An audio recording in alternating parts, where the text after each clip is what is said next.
Hi, I'm Michelle Ellis, and I've been wanting to record and do a vlog on YouTube for years. And I'm going to let you know that my procrastination has not been because I have a lack of things to say. I have so many different things that I'm bursting to share with the world that I've just been stuck. What do I share? What part of me do I want to share with you? I'm a mother. I have five children. I've suffered the loss of one of them. I'm a wife. I served full time in Christian ministry many, many, many years ago before children.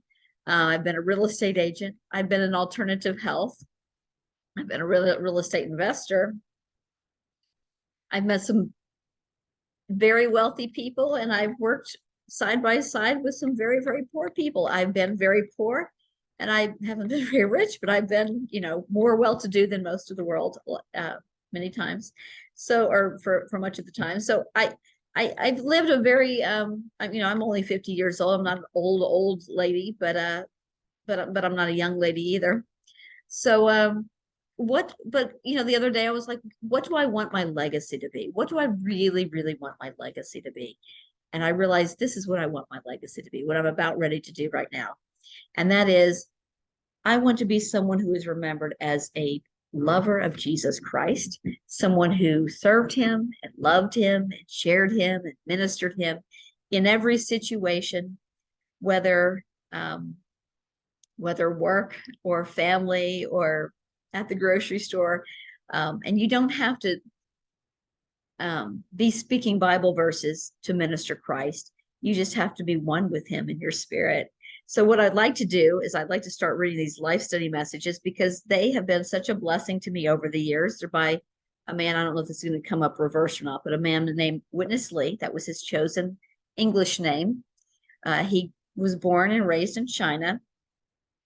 He passed away in 1997, so he's been gone for quite a long time. But over the years, he started ministering, I believe, in 1932, around that time, and he ministered up until the time he passed away in 1997. And part of what the messages he shared are bound in these books called the Life Studies, and as you might guess, they're studies of the Bible from Genesis to Revelation, and they are a study of life. And so what I'd like to do is just read this, to y'all. And if you enjoy it, I might stop and make some commentary here and there. If you'll bear with me, a little bit of my life experience, but I'll let him do the expounding because this dear brother was so the Lord opened so much to him. And just as a background, he wasn't just like some little Chinese man all by himself, coming up with all the things that you'll hear. He studied Charles Spurgeon, John Darby, I think Mr. Wiest. I can't remember his first name. John and Charles Wesley.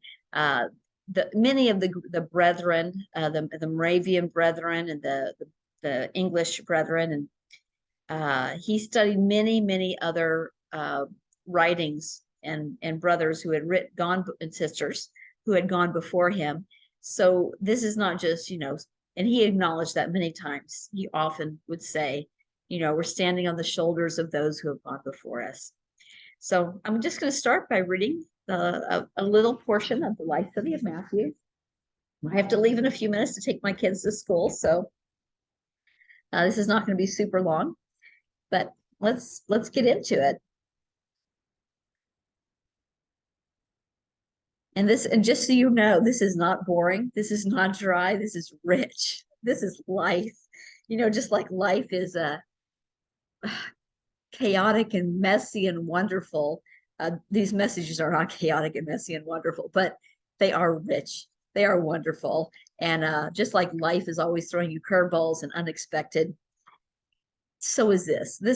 These messages are not what you would expect when you read the accompanying portion of the Bible and then you read this message.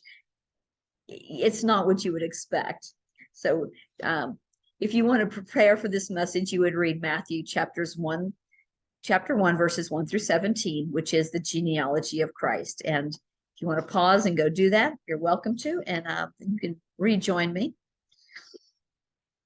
A word of introduction. The Bible is God speaking. It has two sections. In the first section, in just a minute, I'm going to turn on my pump because I usually pump in the morning while I read.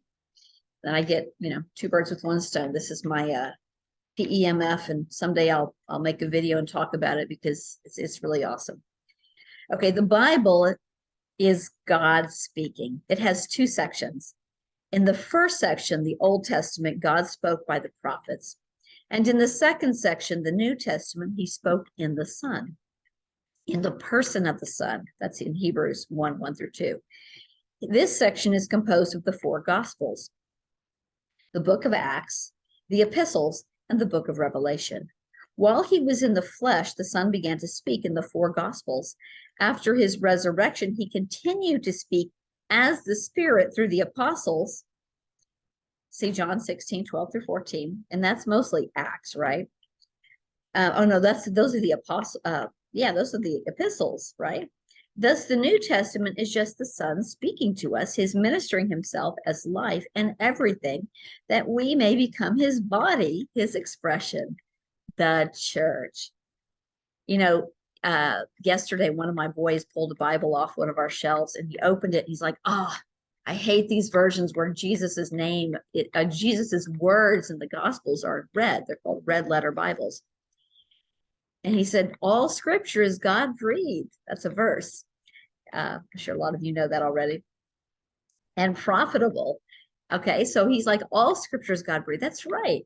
Not just the words in red are God speaking to us. The entire New Testament is just the Son speaking to us.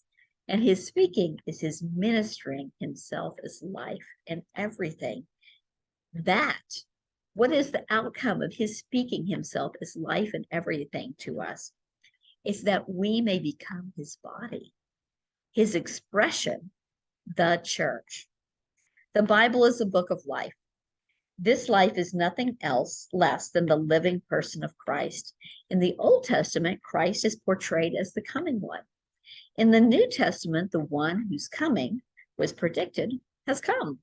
Thus, the New Testament is the fulfillment of the Old.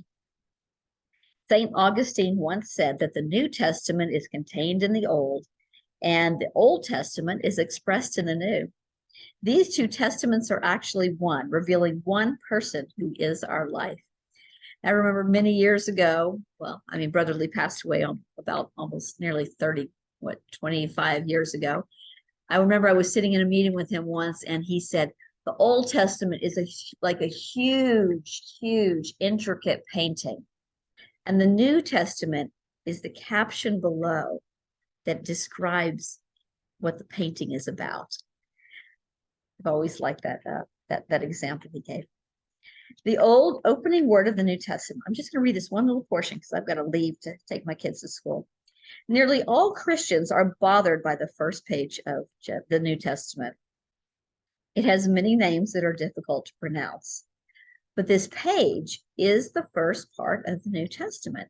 In any kind of writing, both the opening word and the closing word are important.